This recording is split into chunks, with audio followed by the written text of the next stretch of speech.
Hi, I'm Melissa, and this is The Book Break. Today in our series for potential authors, I'm interviewing an editor from a Big Five publisher, HarperCollins. His name is David Pomerico, and he's going to give you some good tips. Let's go.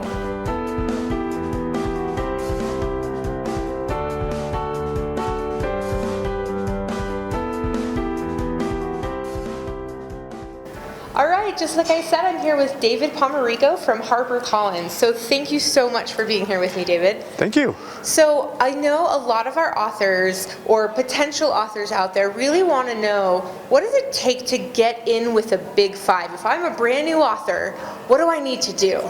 I mean, realistically, you need an agent. Yeah. And while some Big Fives will have open submissions at certain points, for the most part, at least at HarperCollins, we don't take unagented, unsolicited manuscripts. So generally, it's the query process, and your best friend here is Google. You know, it is, yeah, it's. You know, if you Google like how to get a literary agent or how to query an agent, like that's gonna bring up a lot of really good resources. Yeah. And then places like Publishers Marketplace, I think is a really valuable resource, especially in terms of finding who might be the right agent for you. A key when you're querying an agent, though, is every agent has different guidelines. Oh, yeah. Yeah, so a big mistake is, form letter, same thing. I'm going to send the entire manuscript as an attachment.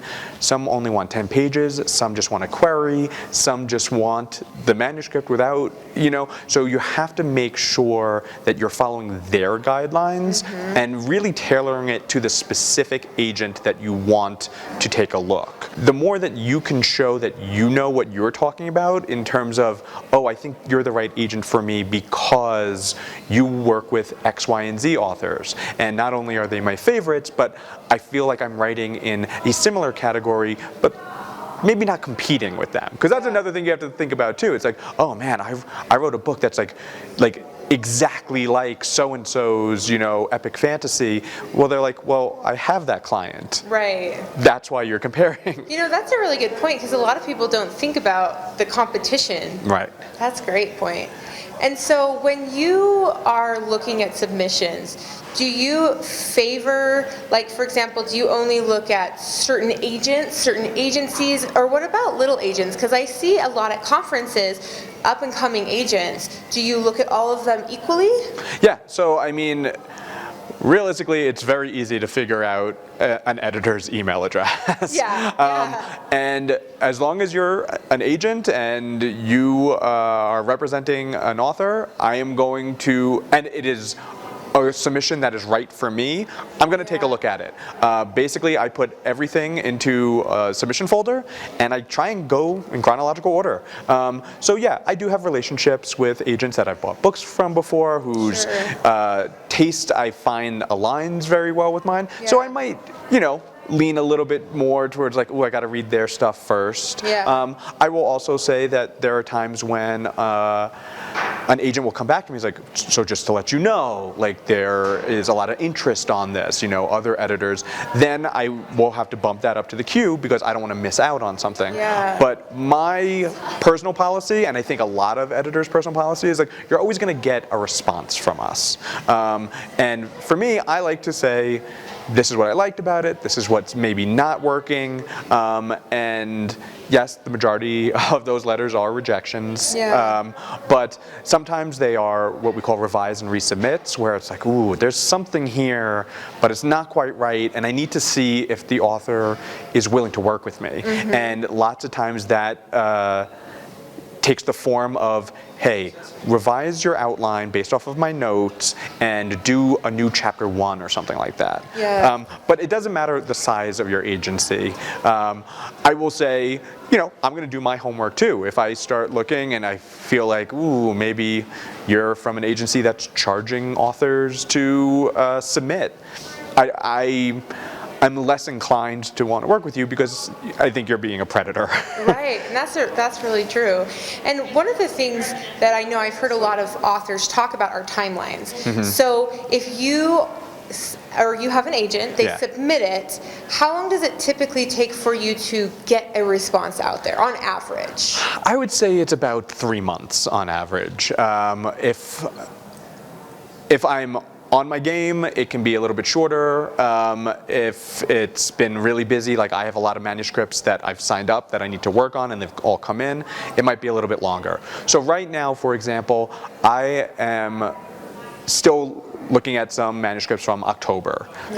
So that's about 4 months or so. But I'm trying to get back. I'm slowly getting back. Yeah. So I honestly think like 4 to 6 months is not out of the realm of possibility, and any agent that like is worth their salt is going to follow up. And I don't mind being like, hey, have you had a chance? And sometimes I just have to say, no, I haven't yet, but I am going to get to it. And agents understand, and it's tough, and that's why any author who has something out on submission, like they're always going to be told, what are you writing now? Like, what's your next project? Because you can't, there's no guarantee that that thing is out there, is going to sell. So you should always be writing the next thing. So you are not looking for a one-hit wonder?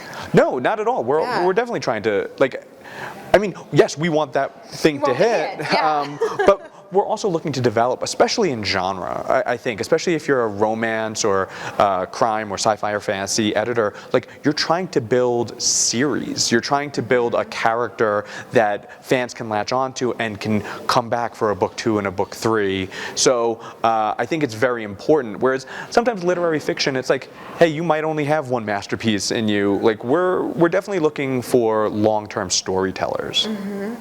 And so with HarperCollins, you have various branches, right? So for our newer authors or fans, tell us what the different branches are. Okay, so broadly you have the children's group, which is YA, middle grade, and picture books and stuff. Is that Voyager? No, that is just like, that's a Harper Teen, Balzer and Bray, Green Willow, I think. Like there's a lot of different imprints within the children's group. That's a good point, is there are different imprints too. Right. So make sure you have an agent that knows what they're doing, because if they're sending it to an agency with different imprints or a publisher, that's perfect. Thank you. No, exactly. And then on the adult side, you have Harper, which is called General Books.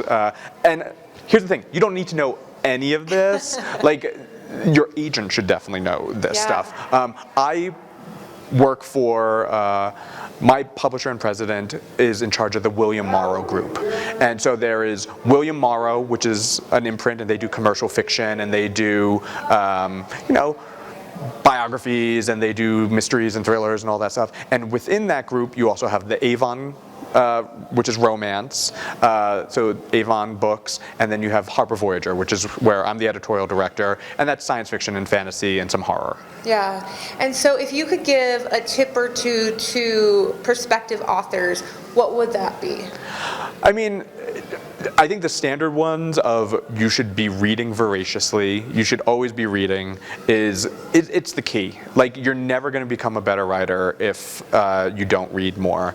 And kind of to that end, do your homework.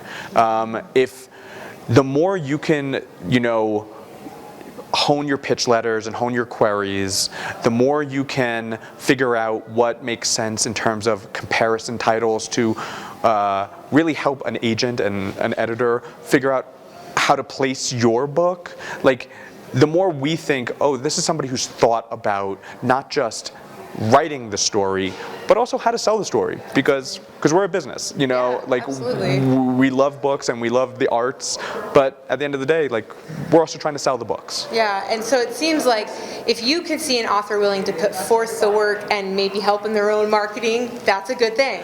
I mean, at this point, it's expected. Yes, you're going to have a marketing and publicity director who's going to be working directly with you, and they have contacts and they have resources that you don't have. But you're also going to be expected to do your own share of lifting in terms of promoting the book. You're going to be the best advocate for your own book. So you're definitely going to be out there promoting it as much as anybody that you hire or is on your team. Yeah, absolutely. Well, thank you so much, David. Thank That was you. great information.